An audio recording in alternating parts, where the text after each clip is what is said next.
developing new techniques to correct defects in the human body. Our next story is about a 13-year-old girl whose life is changed by just such a technique. Her name is Trisha Alep, and like a lot of people, one of her legs is shorter than the other. In Trisha's case, though, the difference isn't just a fraction of an inch, but nearly 4 inches. It's a handicap that she's had to deal with nearly all her life. Dr. Richard Bowen of the DuPont Institute has a way to help Trisha. Your pelvis is tilted, your knees bent, and your knees are at different heights. Stand up right here on these blocks. You have 8.5 centimeter shortening of this leg. These blocks are that height. If we lengthen your leg by 8.5 centimeters, that'll make your pelvis level. Your knees will almost be at the same height, and you'll be standing very similar to the way you're standing right now. The operation is a distraction osteotomy, or a leg lengthening procedure. Osteotomy would be performed in the mid part of the bone, and the second biological principle is a distraction or stretching of the tissue to allow the leg or the bone to lengthen, in this case the femur.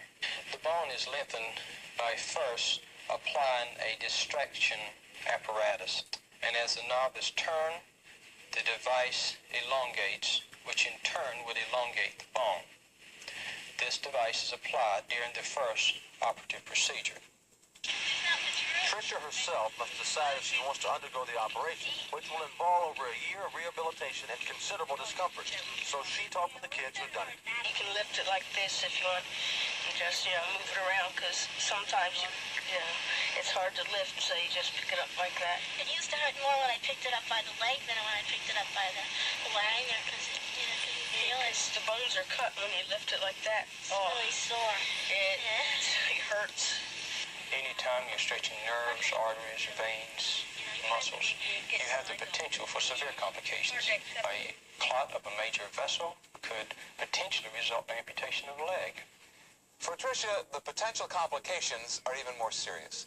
She was born with a heart condition that could severely endanger her life during the leg surgery. With this operation, we have permitted Trish to make her own decision, and then we're backing her up 100%, whatever she decided, and she decided she wanted it. I've had a lot of other operations done, and I'm kind of used to things like that, so I'm not really worried about it. The patient is taken to the operating room, placed in general anesthesia, and the extremity to be lengthened is prepared into a sterile field. The area for placement of the screw is then identified and marked.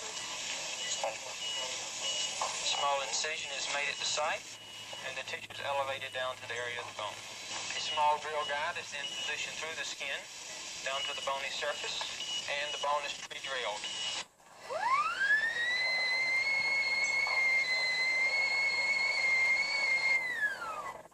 Screws will now be inserted into the hole. 2 screws are applied in the lower end of the bone, and 2 screws are applied in the upper end of the bone. These screws penetrate the skin and enter across the bone. Now the lengthening device will be set into place. The Wagner distractor is then applied over the screws and secured in place by use of washers and nuts. A small incision is made just inferior to the device in the center of the femur. A drill guide is applied through the skin and fat to the area of the bone, and multiple drill holes are made in the bone where the osteotomy will be performed. Additional holes are drilled into the bone so that it can be separated for the gradual stretching. Yeah, right in the center. Good. After multiple drill holes have been made through the bone, a small osteotome is placed through the same incision down to the level of the bone, and the bone is then cut.